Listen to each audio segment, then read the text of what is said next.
जी तो व्यूवर्स, ये है मेरा वीज़ा जो कि मुझे दुबई से मिला है और ये ऊपर आप स्टैम्प देख रहे हो। 30 तारीख को मैंने यहाँ ट्रैवल किया हुआ है।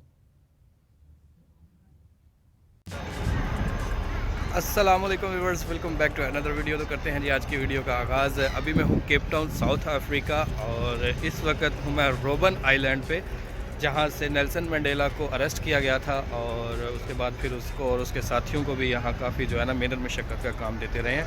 तो बेसिकली आज मैं आपको बताने जा रहा हूँ जी साउथ अफ्रीका के वीज़े के बारे में कि ये कैसे मिलता है, कॉस्ट कितनी है और एजेंट कितने पैसे लेते हैं, और अगर आप डायरेक्ट खुद से अप्लाई करते हैं तो कितने में मिल जाता है, और उसके अलावा फिर इमिग्रेशन प्रोसेस यहाँ आके क्या सीन होता है, इजीली मिलती है या टफ़ है।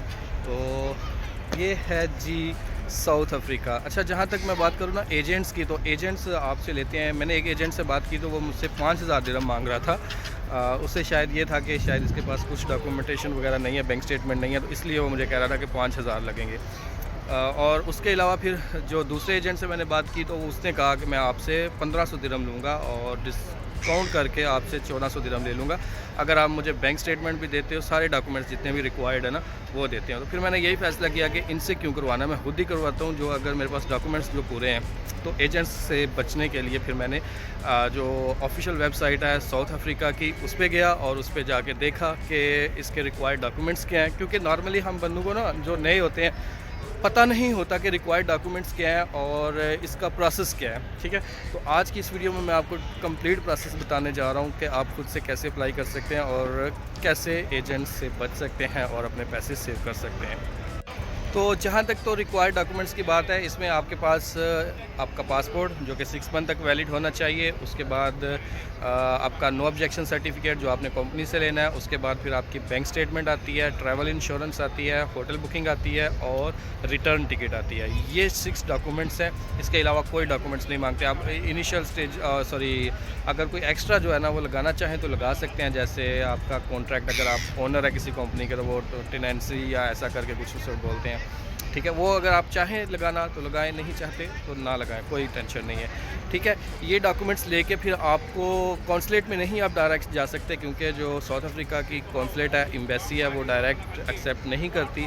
तो फिर आपको जिस तरह यूरोप के कंट्रीज़ के लिए आपको VFS से अपॉइंटमेंट लेना पड़ती है ना, तो आपको साउथ अफ्रीका के लिए भी VFS में ही अप्लाई करना पड़ेगा।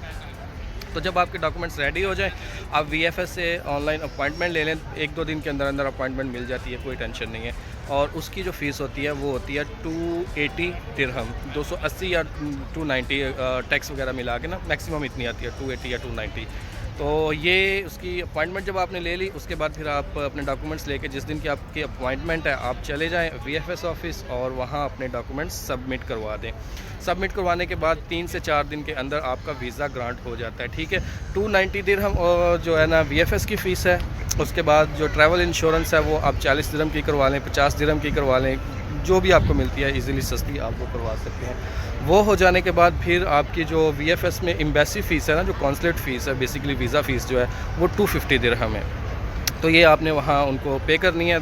आप कैश भी पे कर सकते हैं और अपने कार्ड से भी पे कर सकते हैं। तो ऑलमोस्ट 600 दिरहम में आपका वीज़ा ग्रांट हो जाता है। जैसे आपने सबमिट डॉक्यूमेंट्स करने हैं, तकरीबन 4, कभी कभी 2-3 दिन में आ जाता है, कभी 4 या 5, मैक्सिमम 1 हफ़्ते के अंदर अंदर आपका पासपोर्ट आ जाएगा वीज़ा लग के। जो वीज़ा रेशियो है वो तकरीबन 80 से 90% है। ठीक है, तकरीबन फ्रेश पासपोर्ट के ऊपर भी आपको वीज़ा मिल जाता है। जो मिनिमम बैंक स्टेटमेंट है, इन्होंने मेंशन की है अपनी वेबसाइट पे कि आपकी मिनिमम बैंक स्टेटमेंट 3000 दिरहम होनी चाहिए।